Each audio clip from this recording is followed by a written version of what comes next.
లక్ష్యం లేని పరిశ్రమలను తీసుకురావాలని, ఈ ప్రాంతంలో ప్రజల అవసరాలను తీర్చే అభివృద్ధిని చెయ్యాలని మనం కంకణం కట్టుకొని బయలుదేరితే నిన్న మొన్న బీఆర్ఎస్ వాళ్ళు కారు గుర్తోళ్ళు వచ్చారు. కోహెడా ఫ్రూట్ మార్కెట్ కట్టడానికి వీలు లేదంటారు. భారత్ ఫ్యూచర్ సిటీని రద్దు చేస్తామంటారు. రీజనల్ రింగ్ రోడ్డు నిర్మించడానికి వీలు లేదంటారు. రీజనల్ రింగ్ రైలు అవసరం లేదంటారు. వరంగల్లో ఎయిర్పోర్టు అవసరం లేదంటారు. ఆదిలాబాద్ లో ఎయిర్పోర్టు అక్కర్లేదంటారు. పాలమూరు రంగారెడ్డి ఎత్తిపోతల పథకాన్ని పూర్తి చేసి రంగారెడ్డి జిల్లా వరకు నీళ్లు తరలిస్తామంటే ఆ ప్రాజెక్టు కూడా తట్ట మట్టి తీయడానికి వీల్లేదంటారు. మహారాష్ట్రతో మాట్లాడి తుమ్మిడియేటి దగ్గర గోదావరి జలాలను శ్రీపాద ఎల్లంపల్లికి తీసుకొస్తామంటే అది కూడా నిర్మించడానికి వీల్లేదంటారు.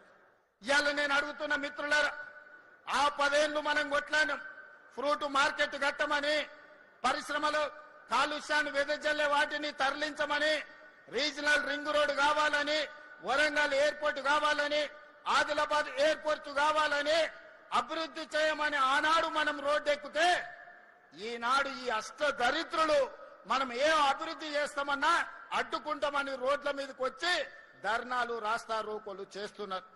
మీరు ఆలోచన చేయండి. ఇట్లనే అభివృద్ధి నిరోధకులుగా మారితే ఈనాడు ప్రతిపక్ష హోదా ఉన్నది.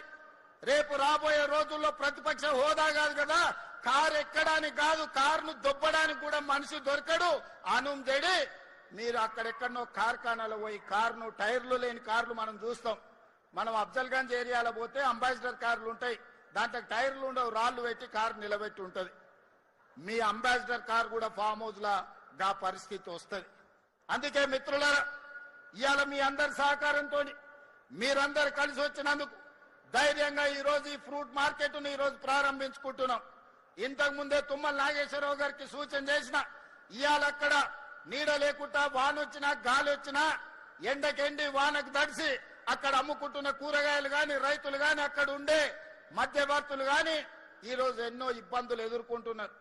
6 నెలలు ఇక్కడ రాత్రి పగళ్ళు పని చేపించి డిసెంబర్ నుంచే ఈ ప్రాంతంలో కూరగాయలు పండ్లు అమ్ముకునే విధంగా ఇక్కడ పనులను ప్రారంభించాలి. 100% అభివృద్ధి 2 ఏళ్లలో పూర్తి చేయాలని నేను తుమ్మల నాగేశ్వరరావు గారికి సూచన చేసిన. తుమ్మల గారికి వేదిక మీద నుంచి నేను మాట ఇస్తున్నా, మీకు నిధులకు ఒక్క రోజు కూడా ఆలస్యం చేయకుండా 2400 కోట్ల రూపాయలు మీకు గ్రీన్ ఛానల్లో మీకు విడుదల చేయించే పూచి నాది. మరి పనులు నిర్మాణం చేయించుకునే బాధ్యత మీది, మల్రెడ్డి రంగారెడ్డి గారిది, శ్రీధర్ బాబుది. కేసీఆర్ కుర్చేసుకొని కూర్చొని పాలమూరు రంగారెడ్డి ఎత్తిపోతల కడతా అన్నాడు. కానీ ఎన్నికైన తర్వాత మందేసుకొని ఫామ్ హౌస్ లో వండుకున్నాడు. ఆయన లాక కాకుండా తుమ్మల నాగేశ్వరరావు గారికి, శ్రీధర్ బాబు గారికి మీరీడ కుర్చేసుకొని కూర్చొని ఈ ఫ్రూట్ మార్కెట్ ను డిసెంబర్ లో పనులు ప్రారంభించే విధంగా మీరు అభివృద్ధి కోసం రోజుకి 24 గంటలు పనులు చేయించండి. మీకు అవసరమైన నిధులను ఏర్పాటు చేసే బాధ్యత నేను తీసుకుంటా. అదే విధంగా ఈనాడు రిజిస్ట్రేషన్ ఆఫీసులు కోట్ల రూపాయల భూముల లావాదేవీలు జరుగుతున్నాయి. ఒక్కొక్క డాక్యుమెంట్ కు 1 కోటి 2 కోట్లు ఈ రోజు రిజిస్ట్రేషన్ ఛార్జెస్ కడుతున్నారు. కానీ సబ్ రిజిస్ట్రార్ ఆఫీస్కి పోతే కూర్చోనికే కుర్చీ ఉంటుందా? ఒకసారి ఆలోచన చేయండి. గంటల కొద్దీ నిలబడితే కూర్చోవడానికి కుర్చీ ఉండదు. వయసు మీద పడ్డ వాళ్ళు బాత్రూమ్కి వెళ్దామంటే అక్కడ బాత్రూమ్ ఉండదు. ఆకలి ఛాయ్నో బిస్కెట్టో తినాలంటే అక్కడ క్యాంటీన్ ఉండదు. ఎక్కడనో శ్మశానానికి పోయినట్టు లేకపోతే ఎడారిలో మనకు ఏ దిక్కులేని దగ్గరకు పోయినట్టు ఉంటుంది sub registrar office.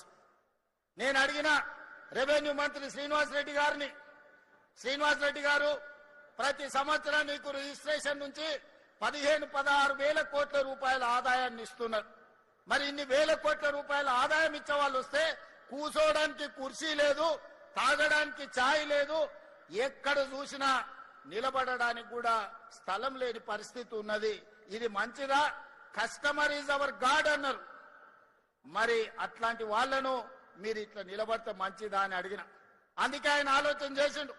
Outer ring road లోపల 39 సబ్ రిజిస్ట్రార్ కార్యాలయాలు ఉంటే వాటిని 12 క్లస్టర్స్ గా బ్రహ్మాండంగా ఏసీ గదులతోని ఎక్కడికి వెళ్ళినా 5 స్టార్ హోటల్కి వెళ్తే ఎలాంటి వసతులు ఉంటాయో ఈ రోజు రిజిస్ట్రేషన్ చేసుకోవడానికి వచ్చే వాళ్లకు అలాంటి వసతులతోని ఇవాళ ఇంటిగ్రేటెడ్ సబ్ రిజిస్ట్రార్ ఆఫీసులను డిజైన్ చేసి ఈ రోజు ఆ కార్యక్రమాన్ని కూడా ప్రారంభించుకున్నాం. అందుకే మిత్రులారా, అంతర్జాతీయ నగరం అని మనకు మనం గొప్పలు చెప్పుకుంటే సరిపోదు.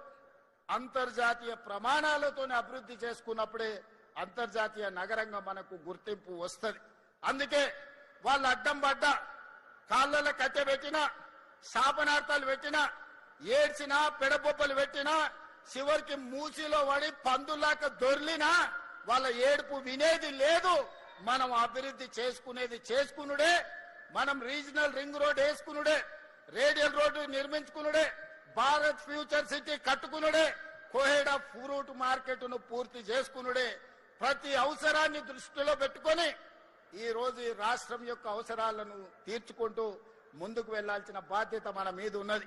అందుకే ఇవాళ మిత్రులారా, మనం మంచి కార్యక్రమాలు చేసుకుంటున్నాం. మనల్ని చూసి ఏడ్చేటోళ్ళు ఎప్పుడు ఉంటారు. కడుపులో మంట ఉన్నోళ్ళు, అసూయ ఉన్నోళ్ళు వాళ్లకు అజీర్తి అవుతూనే ఉంటది. వాళ్ళని ఎవరిని పట్టించుకోవాల్సిన అవసరం లేదు. అందుకే ఈనాడు మంచి మంచి కార్యక్రమాలతో ముందుకు వచ్చినాం. వ్యవసాయాన్ని ఒకనాడు దండుగంటే వ్యవసాయాన్ని పండుగ చేసినాం. ఒకనాడు ఒరేసుకుంటే ఉరేసుకున్నట్టే అంటే ఈ రోజు ఒరేసుకున్న వాళ్లకు కనీసం మద్దతు ధరనే కాదు 500 రూపాయల బోనస్ ఇచ్చి దేశంలోనే అత్యధికంగా ఈ రబీ సీజన్ లో 1,41,000 మెట్రిక్ టన్నుల వరి ఉత్పత్తి చేసి దేశానికి ఆదర్శంగా నిలబడ్డాం. భారతదేశంలో ఉత్పత్తిలో 60% ఒక్క తెలంగాణ రాష్ట్రం నుంచే ఉత్పత్తి చేసి మన రైతుల యొక్క సత్తా చూపినాం. ఆ ఎల్లా ఏ ఊర్లో ఏ రైతు వడ్లు పండించినా ఇవి కాళేశ్వరం నీలే అని కూలేశ్వరరావు చెప్పేటోడు.